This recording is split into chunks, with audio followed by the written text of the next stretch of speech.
Bonjour, les passionnés d'histoire. Aujourd'hui, nous plongeons dans l'histoire méconnue de l'un des monuments les plus emblématiques du monde, la Tour Eiffel. Préparez-vous, car nous sommes sur le point de découvrir des faits fascinants sur sa construction, son ingénierie et sa conception que vous ignoriez probablement. La Tour Eiffel a été construite comme arche d'entrée de l'Exposition universelle de 1889. Organisée pour célébrer le 100e anniversaire de la Révolution française. Conçue par l'ingénieur Gustave Eiffel, elle n'a pas vraiment été accueillie à bras ouverts. De nombreux Parisiens et artistes l'ont d'abord critiquée, la qualifiant de verrue et prédisant qu'elle serait un désastre. La construction a débuté en janvier 1887.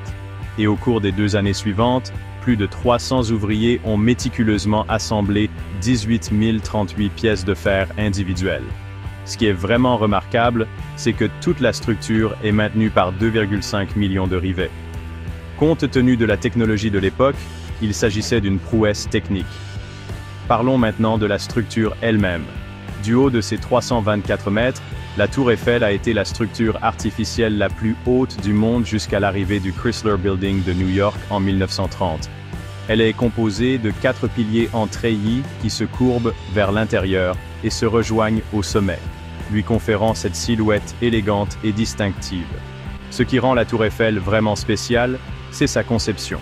Gustave Eiffel et son équipe ont utilisé des principes scientifiques avancés pour assurer sa stabilité et sa résistance au vent. La forme de la tour lui permet de résister à de fortes rafales, en se pliant légèrement plutôt que de se briser. C'était révolutionnaire pour l'époque, et cela a inspiré d'innombrables autres structures à travers le monde. Mais l'histoire de la tour ne s'arrête pas là. Au cours de ses premières années, elle a accueilli des expériences scientifiques, notamment les études de Gustave Eiffel sur la résistance au vent et des tests de transmission radio. Pendant la Première Guerre mondiale, les capacités de télégraphie sans fil de la tour ont été utilisées pour intercepter les messages ennemis, jouant un rôle crucial dans l'effort de guerre. Au fil des ans, la Tour Eiffel est devenue une icône mondiale, symbolisant non seulement Paris, mais la France tout entière. Elle a été repeinte à plusieurs reprises, la teinte actuelle étant une couleur personnalisée appelée brun Tour Eiffel. Et n'oublions pas les illuminations éblouissantes qui éclairent le ciel parisien chaque nuit.